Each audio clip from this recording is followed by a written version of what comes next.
So here is a simple little demonstration of static friction and an experiment that can be done to calculate mu, the coefficient of static friction. So I have a ramp and I have a couple of objects. Physics textbook and a shoe. When I put the book down on the ramp, it doesn't move because there's no horizontal force acting on it. The two forces acting on the book right now are gravity pulling it down and the normal force which the ramp is exerting up against the book.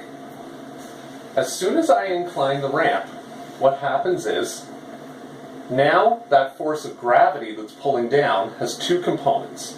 One acting into the board, which the normal force is pushing back up with equal magnitude, and one acting down along the board. The force of friction acts in this direction, resisting the book's movement down the ramp. As soon as I reach enough of an angle, the force of gravity along the ramp, the component of the gravity force along the ramp, overcomes the force of friction, the book slides. Same thing happens for the shoe, but with the shoe, I have to tilt the ramp a lot more before it starts to slide. That's because the shoe with its rubber sole has a much better grip on this wooden board than the book does with its glossy cover.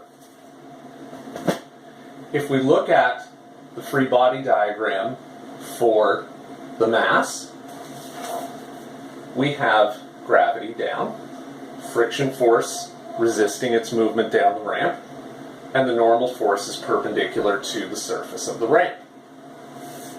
When we resolve the gravity force into components, we've got that and that component, which add up to the force of gravity. If theta is our angle that we've inclined the ramp, by similar triangles we can also put theta here, which means that this component, being adjacent to theta, is equal to Fg cos theta, that's its magnitude. And this one has a magnitude being on the opposite side of the triangle, Fg sine theta.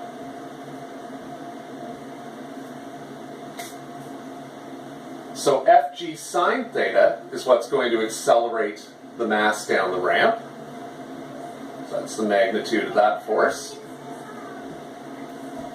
The magnitude of the normal force will be equal to the magnitude of gravity pulling into the ramp surface, so Fg cos theta.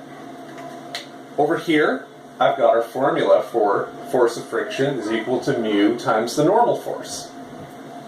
If I rearrange this to solve for mu, the coefficient of friction, I get the friction force, and really it's just the magnitude of it, divided by the magnitude of the normal force.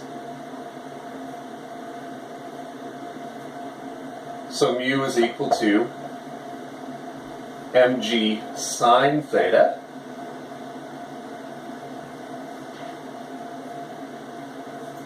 the force of gravity times sine theta divided by mg cos theta. The m's and the g's cancel out, so we're just left with sine over cos, which, if you remember trig identities, is tan theta. So in our experiment, we can figure out the coefficient of friction just by taking the tan of the angle that we had to incline the ramp to just start the object moving. That was how much force it took to just overcome the force of friction.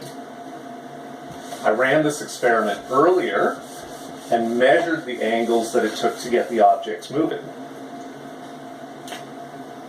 For the book, theta was 20 degrees before the book started to slide. So our coefficient of friction can be found by taking the tan of 20 degrees, which is approximately 0.4. I'm going to go with one significant digit because I had one significant digit in my angle. for the shoe. Theta was 40 degrees. So I can find my coefficient by taking the tan of 40. So mu is approximately 0.8. There's no units. This is just a ratio, right? It's the force of friction is equal to that coefficient multiplied by the normal force. And these will vary depending on the surface.